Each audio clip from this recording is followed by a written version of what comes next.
G'day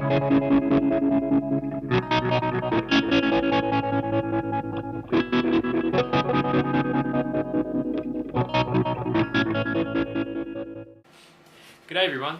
I bought some material from a arts and crafts store a few months back, and I've been trying to find a use for it. I knew it was going to be good for something, and I just grabbed a piece of it. It was only a couple of dollars. I thought that I'd use it for something, and it's this black foam.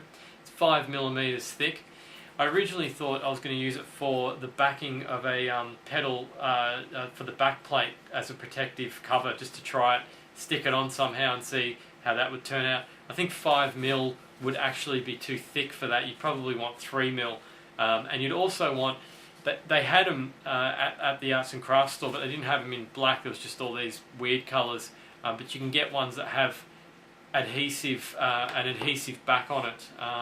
You can sort of peel. I think it's kind of like a sticker. You peel off the backing and then you stick it on, so you don't have to, or you could just spray it yourself with some adhesive spray, I guess. But I haven't actually used it for that purpose yet. But I did find another good use for it, and it might be just something to think about if you build guitar pedals. Some uses that you could use it for. The back of a PCB. Again, you could spray adhesive on the back on the foam and then stick it to the back of a PCB to protect it from the inside of the enclosure. And that's another thing that I thought of. You could cut small little squares out of it and again stick it to the back of the back plate as a sort of cheap way of instead of bump-on stickers. I don't know if that would be very durable, but yeah, use your imagination for what you could use it for. You can get it anywhere. Yeah, as I said, I got it from the arts and crafts shop. But actually, something that little chunk that's been chopped out, I'll show you what I actually cut that out for, and it worked out to be quite useful. So I'll just move the camera. So I recently started a thread on the Do-It-Yourself Stump Box forum recently, asking how people lower the knob height on the front of the enclosure. So basically, how do you get, I'll just show you two examples. This is one that I've done where the knob height is low. Just getting the right light. You can see there's not much gap under the knob, and I've always sort of just put the knob on wherever it fits. And usually with these pedals, with these potentiometers, if you don't lower them, they end up kind of like that. They sort of float, and it's not a very professional look. It looks much better if you can get them to not float, to be a bit more flush with the front of the pedal.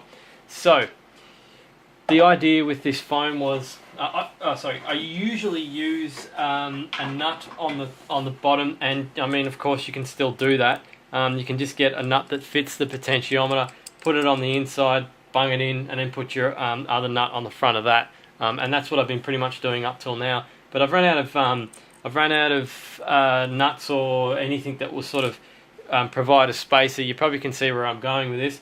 So I decided to cut a piece of this foam off and drill the holes out, 3 pieces, and just drill 6.5mm holes out. And obviously that just goes on the front, and then you just put it through the front there, and it creates a bit of space.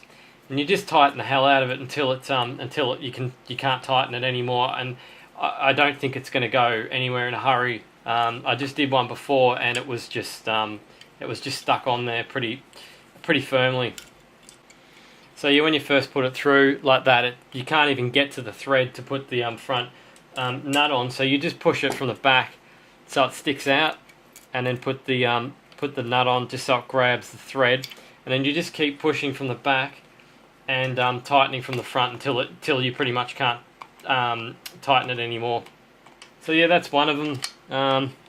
And I mean, you could get a higher millimeter, maybe 6mm or 7mm, so there's less of a clearance, or use 2-3mm or something like that, so that you can lower it even further. But that's not too bad, as long as it's not sort of sticking up like this. which just looks crap. But yeah, as long as it's not sort of floating that high, it doesn't look too bad. I can probably put I might actually put a couple of washers on the other side of it, just to give it a bit more, just to lower it a bit more as well. But yeah, that was just another idea I had with this this foam stuff. So I'm actually just watching back this video.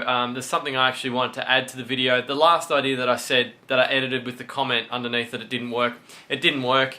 As I said, it just compresses, the foam just compresses until the pot sticks up and the knobs float again. It'll just keep compressing, and you just keep adding the foam on, it just keeps compressing. You're still going to use washers or some other way of stopping those knobs from floating.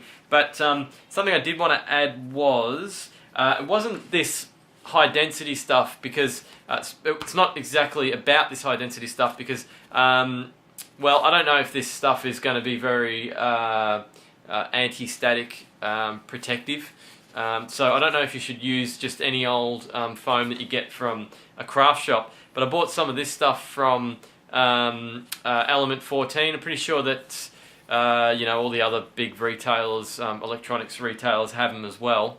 But it's basically non-conductive foam, and you can use it to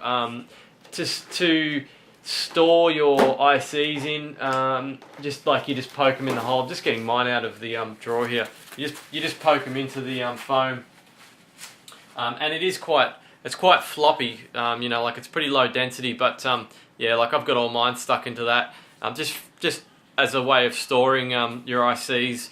In the one place, yeah, and they stay in there pretty well, and yeah, it's probably better to use the non-conductive stuff though. I wouldn't want to risk anything that's worth a bit of money putting it into just the art store sort of foam. You know, it might be okay, it might not be, but I wouldn't want to sort of risk it. This stuff is like, I think it was like, I don't know, maybe $1 for like a pretty big piece.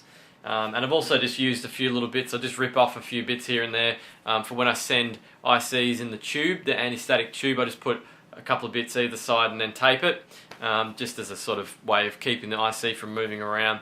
But yeah, look, there's plenty of uses for foam. It's definitely a material that I want to have around, just for those odd things that you need a bit of foam for. You know, keeping a battery in place is another thing another idea I had. You could just glue some down inside, you know, cut it to size so the battery will fit in between the foam. You could just use one piece just to stop it from sliding back and forwards inside a BB enclosure. And yeah, if you use foam, let me know what you use it for, what ideas you've had in adding it to pedals and stuff like that. But yeah, handy to have around.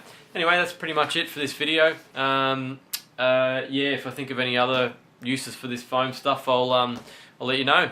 Thanks for watching. Give me a thumbs up if this info was useful, and don't forget to subscribe.